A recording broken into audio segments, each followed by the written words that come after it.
Hey guys, Robert and Ingrid here, and we got another movie marathon. And this time we're going to be going over Frank Miller works. Starting with Sin City, A Dame to Kill For, his Spirit movie, and time permitting, 300 and 300 Rise and Fall of an Empire. Ooh. 5 movies. First two, Robert Rodriguez. Third one, Frank himself directing. Fourth one, Zack Snyder. And fifth one, I'm not sure who directed, but I know Zach wasn't involved with it. But we're about to see Sin City, considered by many, myself included, to be one of the best comic adaptations. Why? Robert Rodriguez put it best when he looked at Frank's work. He's saying, your work isn't just drawings, it's storyboards. Mm-hmm. And that's how they use it. They literally use the comics as storyboards. They do everything they can to make sure they get everything looking like the moments in the storyboards.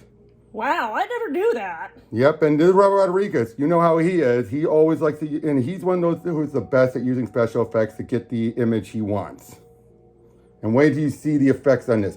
Just how everything looks perfectly. Why? Because one thing Frank is best known at is for zero space. His negative space. The use of negative space. For example, hold the phone for a second. Could you? Just a sec. I'll give you an example of what I mean. But just looky here in the comic. Ooh. See what I mean? Yeah. All this is going to be treated at, she's looking at, because I have the big damn book. Mm-hmm. But yeah, so you'll be seeing stuff like that. Or this image. He actually makes it perfectly work. Controls the shadows, everything to make it work. And you'll see how it is when we get in. So we'll see you guys on the other, sorry, are you looking forward to this? Yeah. All right then. Let's see you on the other side.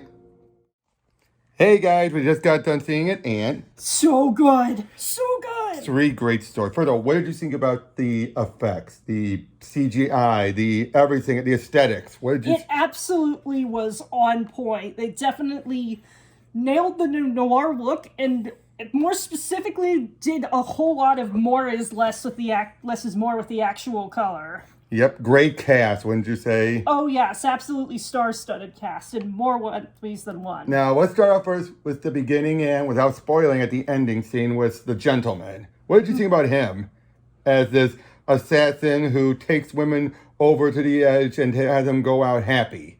What do you think about that kind of an assassin? What do you think about the writing as well for that? It was definitely an interesting twist, but it did a lot to set up the kind of tone of the story as a whole. As in, there aren't going to be any classical happy endings, but people will find closure in other ways. Even if it means going out on their own terms. Mm-hmm. Which is clearly what both of those stories are about. Mm-hmm. The ladies, and you love the ladies in this whole movie. Oh, the ladies in this movie are an absolute treasure. They're fantastic. Okay, let's start with The Hard Goodbye, the Marv story. Mm-hmm. We have this big lug of a guy is found by a woman who wants her to be with him, to protect her. And this beautiful girl named Goldie with the blonde hair and everything, which was an addition to this movie. In the comics, and that was before Frank came up with the color scheme, it was all black and white, hardcore the whole time, which I feel giving Goldie the blonde hair, especially with what we find out later, made sense. Oh yeah, that was something that added so much to the story. Then the girl dies. He's framed, and he wants to know why. Why? Because she cared. Not because she slept with him, not just because she slept with him. But because she was one of the only people that noticed him in a world that didn't give a shit. Now, and he even admits it. Did she really care? Probably not. Probably not, but what matters is that he felt cared for. He felt alive. Mm-hmm.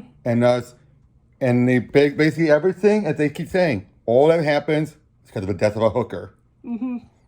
And he ends up finding this big conspiracy that goes all the way down to this, up to this pastor who made his brother a senator and has this lover / associate who are both in the cannibalistic killings. Mm-hmm.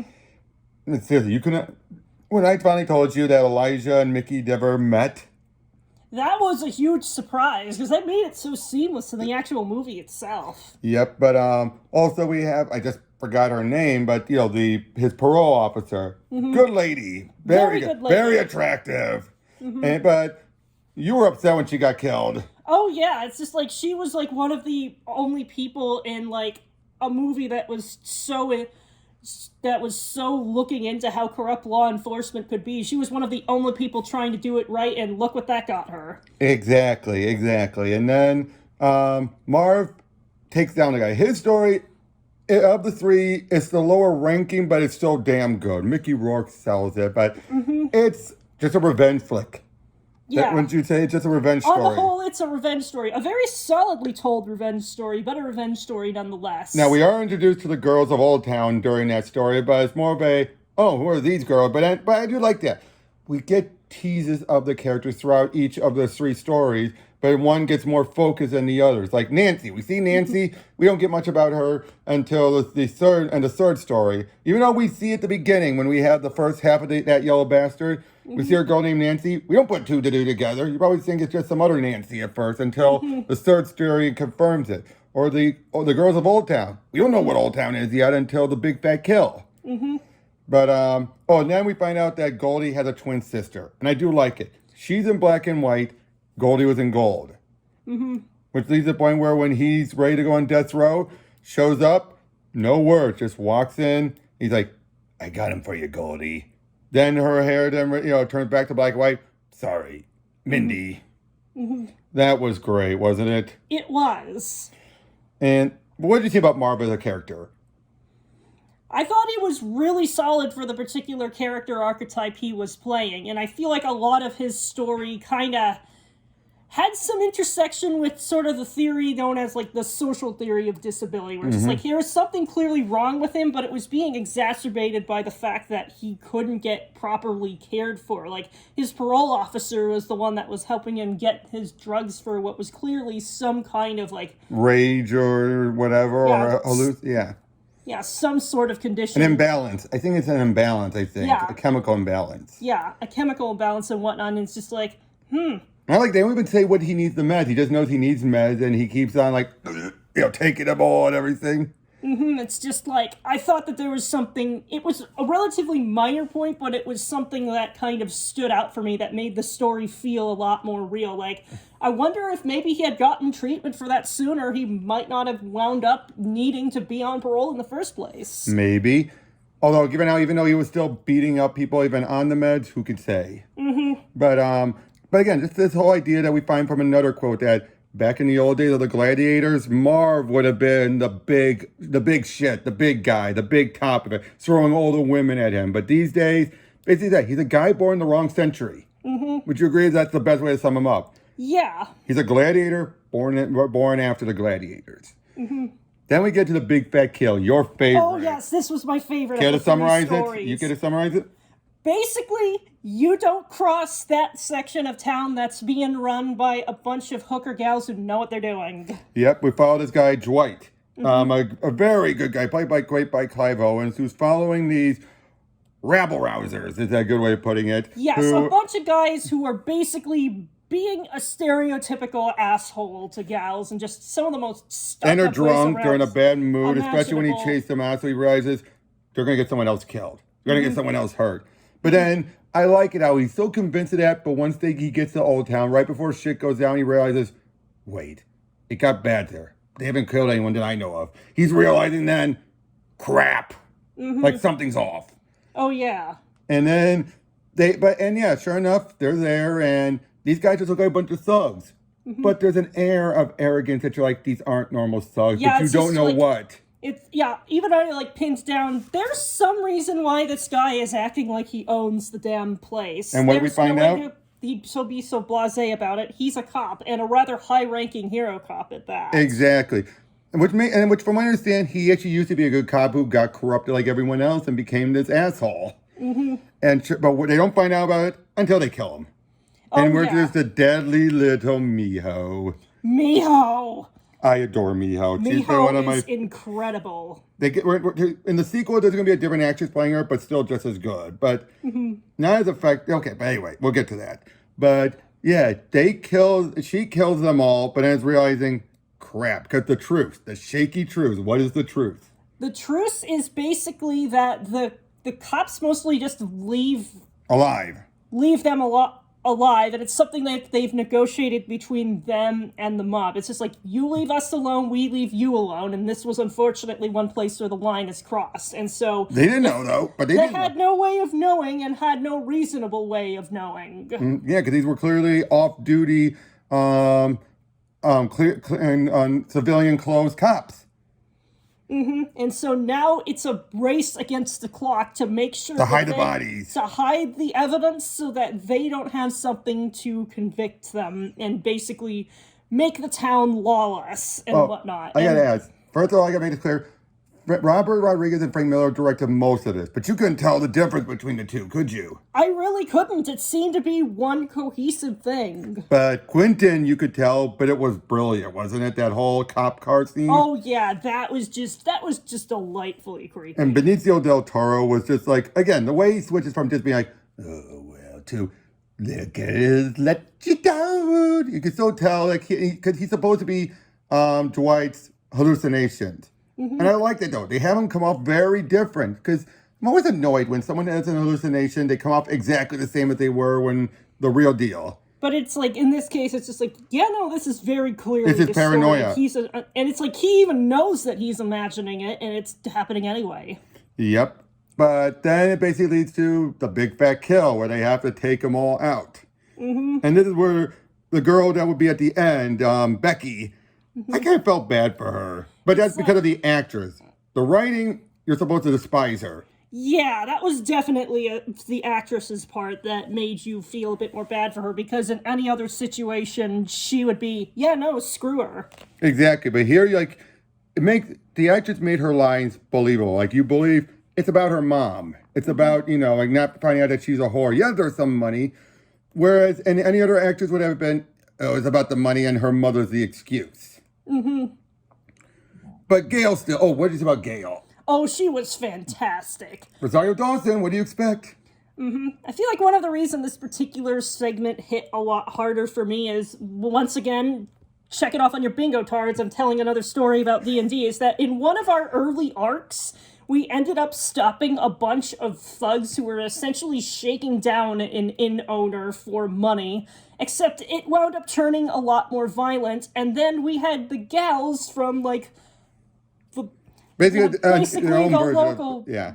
We had basically had the gals from the local red light district kind of go clean that up, and suddenly we were in debt to somebody who ran a pleasure house, and that kicked off a whole interesting arc, and it reminded me a whole lot of that in a good way, and especially Miho. Oh gosh, just badass assassin hooker gal, amazing. What did you think about the bit when she makes the Pez dispenser? Did you know so? Kept her eyes open. Now that was CGI, but what did you think about that moment where she keeps her eyes open even when blood splatters on her? She's like, ching!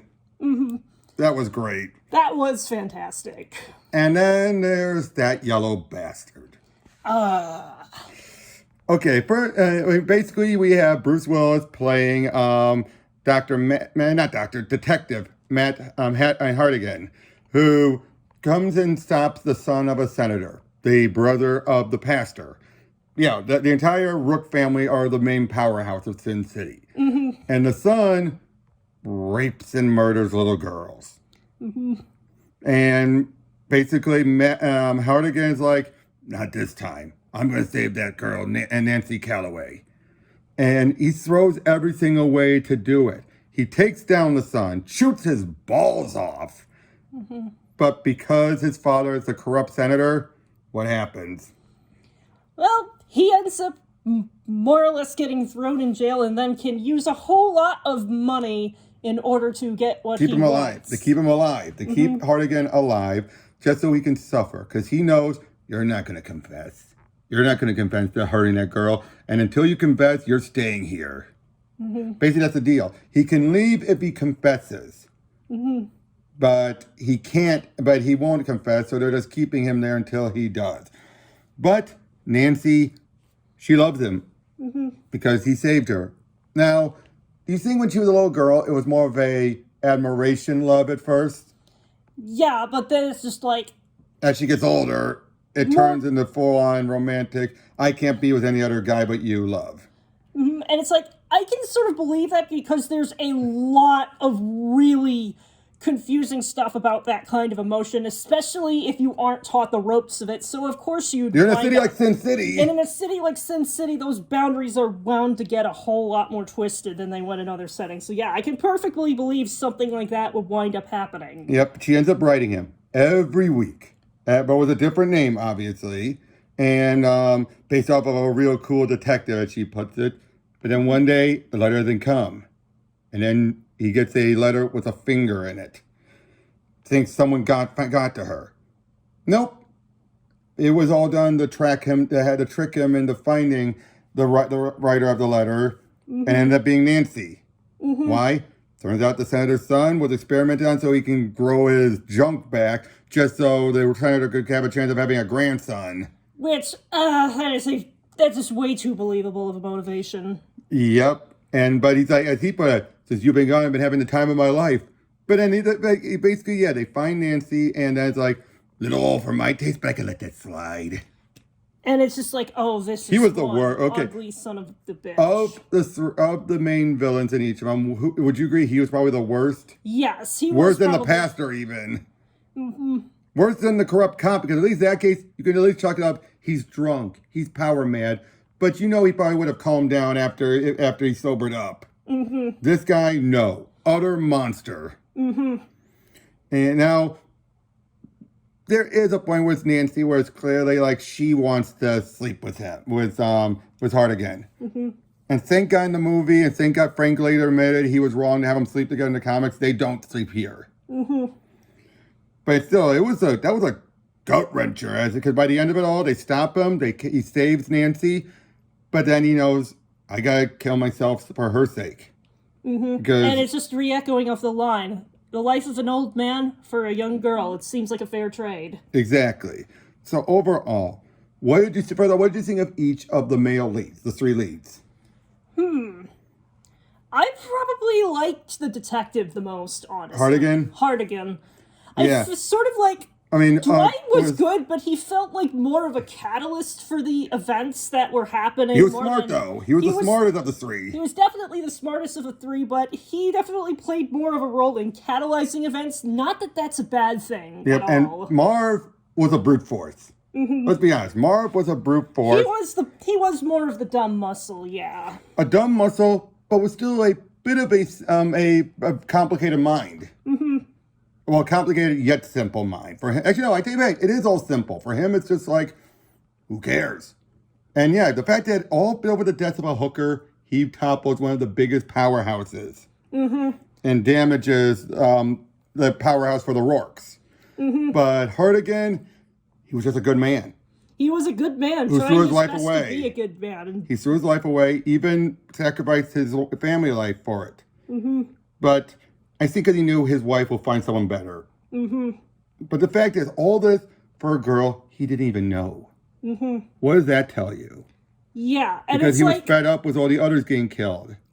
Indeed. And it's just like, stuff like this, when you have really dark stuff like this, it's easy to get lost in the obvious dark parts of it. But what really stands out to me about darker stuff like this is how it makes those bright moments that do happen shine so much brighter.